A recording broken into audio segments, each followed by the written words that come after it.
YouTube, today I'm going to show you how to open up your Xbox 360 controller. So start off with the basics. You have screwdriver and 7 screws. Okay, well you have 1, 2, 3, those are 3 screws on the left side, and then you have 1, 2, 3, there's 3 screws on the right side. Now your last 7th screw is behind the battery pack. So you just pull that one out, and your 7th screw will be behind a barcode right here. You're going to either just jab it into your screw, or you could peel off the barcode and you could put it back on so it looks like it was never opened. Not always the most useful way to do it, but it can be done, so you just gotta make it look good. Alright, so we're gonna start off with taking out each screw. So what you do is you just stick your Torx 8 screwdriver inside each screw, and you just twist it to the left, and that loosens each screw.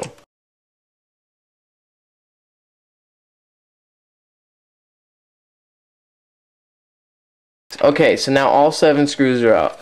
Now you're going to have your regular button layout just like it is here, and most people open their controllers like this and pop it off. I tend to stick my fingers in between here and spread apart, and then do the same thing for the other side but with your right hand. Okay, now usually once you do that you can just lift it right off. Okay, well, if you've never seen the inside of an Xbox controller, here it is. This is your motherboard for your Xbox controller. Each one of these is a pad for your buttons. Most people already know this because they've opened a controller before, but some people haven't, so I'm just showing them the basics. This is your sync button. For if you're ever doing any mods, you will have to solder it to this sync button right here. And then here's your right and left bumpers. So let's take off these thumbsticks just to show you that they come off. And this right here, if you want to know how to pop this right off, you just pull and lift off. Now you just press down the right and left trigger and pull it out. Now this is just the back faceplate.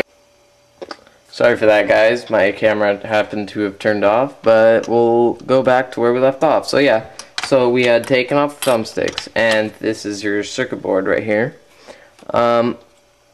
Okay, well, it depends. Now, if you are going to use an intensifier, there's instructions, but with my mod chip, you are going to solder here, here, here, here, and here.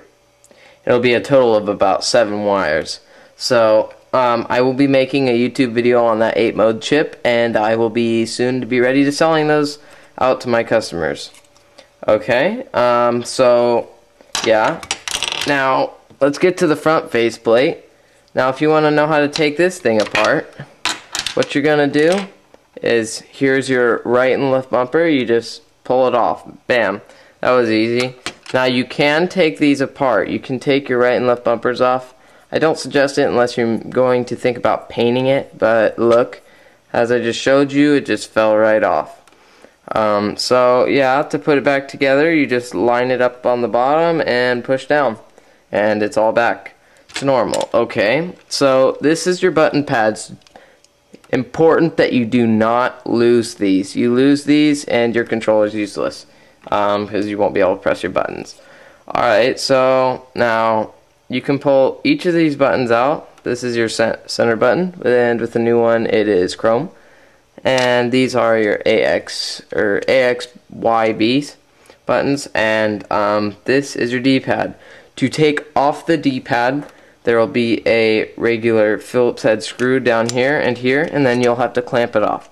My secret way of taking out a D-pad is you unscrew the things, you stick your screwdriver under this little clamp right here, and you just lift it and it'll pop it right out.